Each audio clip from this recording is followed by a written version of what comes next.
আপনার ঘরে কি পুরনো ছেঁড়া সুতি শাড়ি আছে? রং ওঠা পুরনো ছেঁড়া সুতি শাড়ি আপনি বাতিল করে দিয়েছেন? সেই শাড়ি দিয়ে দারুণ কয়েকটি আইডিয়া আপনাদের সাথে শেয়ার করব। আসসালামু আলাইকুম, কেমন আছেন সবাই? আশা করছি সবাই ভালো আছেন, সুস্থ আছেন। আজকে আমি গৃহিণীদের জন্য আরও কিছু টিপস নিয়ে চলে এসেছি, যেই টিপসগুলো আপনাদের জানা কিন্তু একান্তই দরকার। আলমারিতে জামা কাপড় রাখলে কি কুঁচকিয়ে যায়? আয়রন করা জামা কাপড় যতই আপনি আলমারিতে রাখুন না কেন, দেখা যায় এরকম কুঁচকিয়ে যায়। তো এরকম যেন না হয় তার জন্য দারুণ একটি টিপস আপনাদের সাথে শেয়ার করছি। আপনাদের বাসায় যে ব্লাউজগুলো আপনারা ব্যবহার করেন, ব্লাউজের হুকে কি মরিচা পড়ে যায়? শুধুমাত্র ছোট্ট এই টিপসটি ফলো করুন, ব্লাউজে আর কখনো মরিচা পড়বে না, আপনার ব্লাউজগুলো নষ্টও হবে না। দামি দামি ব্লাউজগুলো এভাবে নষ্ট হয়ে গেলে কিন্তু আমাদের মনটাই খারাপ হয়ে যায়। তাই জেনে নিন এমন কিছু টিপস। আপনারা কি ছবি লেমিনেটিং করবেন?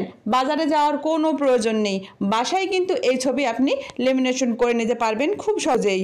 তো আজকে তেমনই কিছু টিপস নিয়ে চলে এসেছি, আশা করছি পুরো ভিডিওটি দেখতে থাকবেন। পুরো ভিডিওটি দেখলে আপনারাই উপকৃত হবেন। আমি কথা না বাড়িয়ে পুরো ভিডিওটি দেখে নেওয়া যাক। বন্ধুরা, আমাদের বাসায় কিছু কিছু কাপড় আছে যেগুলো সিল্কের। তো এই সিল্কের শাড়িগুলো অথবা সুতির শাড়ি আপনি যখনই আয়রন করে আলমারিতে রাখেন না কেন, দেখা যায় এরকম কোনার দিকে কুঁচকিয়ে যায়। আর কুঁচকিয়ে গেলে এই শাড়িটা কিন্তু বের করে আপনি আর পরতে পারবেন না, দেখা যাবে এই শাড়িটা আবারও আয়রন করার প্রয়োজন পড়ে।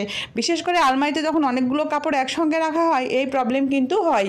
তো আপনি এই শাড়ি কিভাবে রাখলে একেবারে সুন্দর থাকবে, নিখুঁত থাকবে, সেটাই দেখে নিন। বন্ধুরা দেখুন, প্রথমে যেটা করতে হবে, শাড়িটা আপনি যখন আয়রন করে নেবেন, আয়রন করে নেওয়ার পরে শাড়িটা এইভাবে মেলিয়ে নেবেন। মেলিয়ে নেওয়ার পরে নিয়ে নেবেন নিউজ পেপার। তো এখানে আমি নিউজ পেপার নিয়েছি, আর নিউজ পেপার এর ভেতরে কিন্তু অনেকগুলো পেপার আছে। তো আমি পেপারগুলো খুলবো না, তাহলে নিউজ পেপারটা পাতলা হয়ে যাবে। তো আমি নিউজ পেপারটা ঠিক এইভাবে শাড়ির এই পাশে রেখে দিলাম। দেওয়ার পরে আমি এক সাইড থেকে এভাবে উল্টাতে শুরু করব। দেখুন, আমি এক সাইড থেকে এভাবে আস্তে আস্তে শাড়িটা উল্টে নিচ্ছি।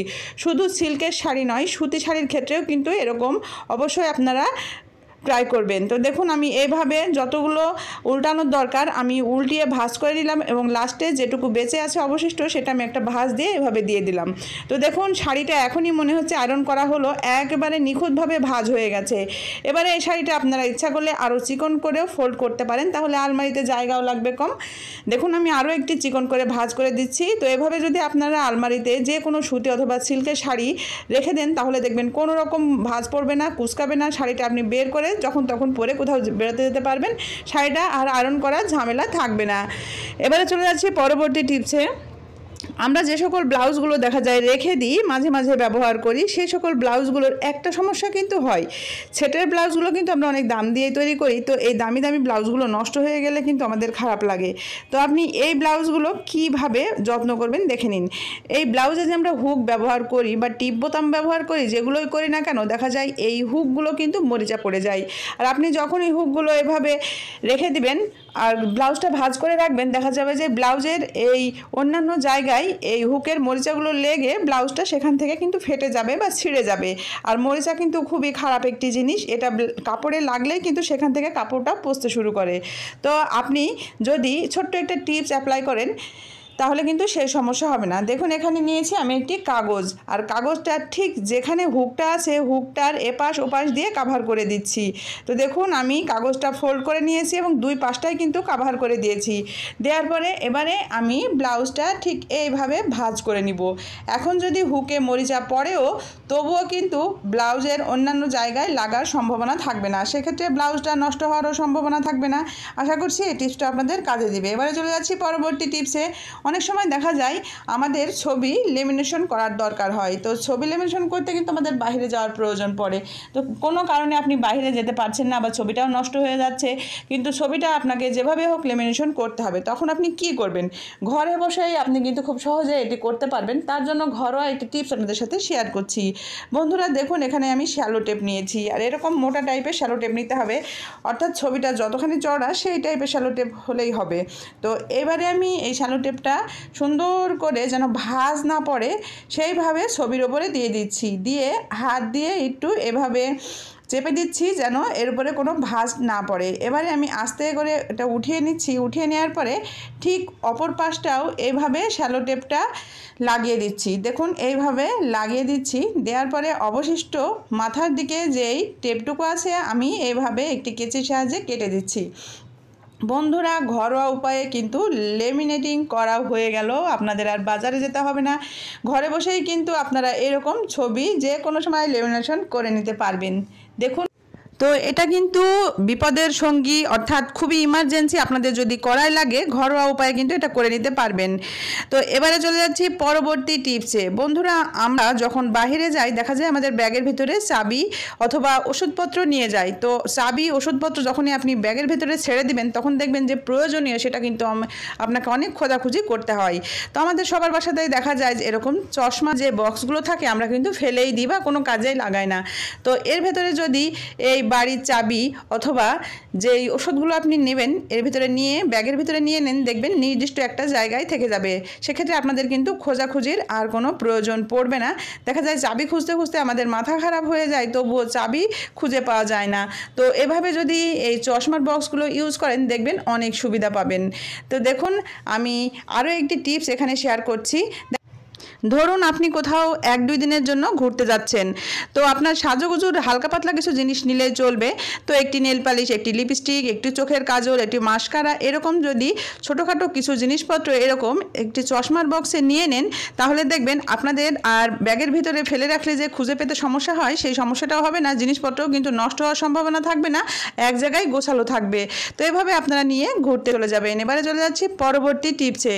আমাদের বাসায় দেখা যায় কিছু কিছু জায়গায় পিঁপড়া হয় খুব, সেই জায়গাগুলো আপনি পিঁপড়াগুলো যদি এখান থেকে ঝেড়ে ফেলতে যান তাহলে যখন পিঁপড়া 2-1টা মরে জায়গাটা দাগ হয়ে যায়। তো দেখুন এখানে অনেকগুলো পিঁপড়া লেগেছে, তো এই পিঁপড়াগুলো এখান থেকে আমি সরাবো কিভাবে? আর পিঁপড়াগুলো যদি এখন আমি এটা সরিয়ে ফেলি তবুও দেখা যাবে নিচে পড়বে, তখন আমার ফ্লোরটাও পরিষ্কার করতে হবে। তো আমি কাজের সুবিধার জন্য সামান্য এখানে একটু শ্যালো টেপ দিয়ে দিলাম, দেওয়ার পরে পিঁপড়ার ওপরে এইভাবে একটু ঘষে দিলাম। দেখুন এই আঠার সাথে লেগে সমস্ত পিঁপড়া কিন্তু উঠে আসলো। সেক্ষেত্রে আপনাকে আর পিঁপড়াগুলো ঝেড়ে নিচে ফেলারও প্রয়োজন পড়লো না, আপনার ফ্লোরটাও অপরিষ্কার হলো না, আর কাজটাও কিন্তু সংক্ষেপে হয়ে গেল। এবারে চলে যাচ্ছি পরবর্তী টিপসে। বন্ধুরা, আমাদের বাসায় দেখা যায় এইরকম প্রিন্টের শাড়ি অনেক থাকে, তো কয়েকটা টিপস আপনাদের সাথে আমি শেয়ার করছি। সুতি প্রিন্টের শাড়িগুলো দেখা যায় আমাদের আর পরা হয় না, এগুলো আমরা বাতিল করে রাখি। যদিও কাঁথা পাতি তবুও দেখা যায় মাঝে মাঝে কাঁথারও প্রয়োজন পড়ে না। তো আপনি সেই টাইপের জিনিসগুলো কি করবেন? এখানে নিয়েছি আমি একটি শাড়িটা এভাবে ভাঁজ করে নিয়েছি, আর নিয়েছি একটি পুরনো বালিশের কভার। এবারে এই বালিশের কভারের ভিতরে এই শাড়িটা এভাবে দিয়ে দিচ্ছি। তো দিয়ে দেওয়ার পরে আমি সুন্দরভাবে সেট করে দিব যেন শাড়িটার কোনো অংশ বাইরে বের হয়ে না থাকে। তো এভাবে আমি সুন্দর করে সেট করে দিয়েছি, আর মুখের এই অংশটা আমি এইভাবে নিয়ে এই জায়গাটা সেলাই করে দিচ্ছি। তো এভাবে এর মাথাটা কিন্তু সেলাই করে দিতে হবে। তো আমি ঠিক এইভাবে চারপাশে সেলাই করে দিব যেন ভেতরে শাড়িটা না নড়ে বা এটা এলোমেলো না হয়ে যায়। তো ঠিক এই জায়গাটা আমি ধরে সেলাই করে দিয়েছি।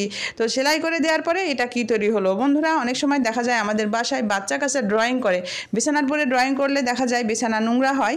তো আপনারা এভাবে এটা তৈরি করে কিন্তু আসন তৈরি করে দিতে পারেন। সেক্ষেত্রে কিন্তু এর উপরে যদি বসে ফ্লোরেও ড্রয়িং করে তবুও দেখা যাবে ওরা ফ্লোরে বসলে পায়ে ব্যথা পাবে না, এটা কিন্তু অনেকটা নরম হবে। তো এবারে চলে যাচ্ছি পরবর্তী টিপসে। এখানে আমি আরও একটি শাড়ি নিয়েছি, আর এই শাড়িটা কি করব? বন্ধুরা, আমাদের বাসায় সকল শীতের পোশাকগুলো আমরা ওয়ারড্রপে রাখি অথবা কোনো দামি পোশাক ওয়ারড্রপে রাখি, এগুলো আমরা সবসময় ব্যবহার করি না, কিন্তু ওয়ারড্রপে দেখা যায় এই ফাঁকা দিয়েই ধুলোবালি প্রবেশ করে, এখানে কিন্তু ধুলোবালি আটকে যায়। তো আপনারা এরকম পুরনো শাড়ি দিয়ে যদি এগুলো ঢেকে রাখেন তাহলে দেখবেন এই ধুলোবালি কিন্তু আর কাপড়ে প্রবেশ করবে না। আমাদের বাসায় যে বিছানায় ম্যাট্রেস, তোষক অথবা জাজিম যেটাই পাতি না কেন দেখা যায় এগুলো তো আমরা কোনোদিন ধুই না, আর না ধোয়ার কারণ এটা তো ধোয়া যায় না। তো তখন দেখা যায় ধুলোবালি পরে আস্তে আস্তে এটা ময়লা হয়ে যায়, মলিন হয়ে যায়, দেখতে কিন্তু তখন খারাপ লাগে।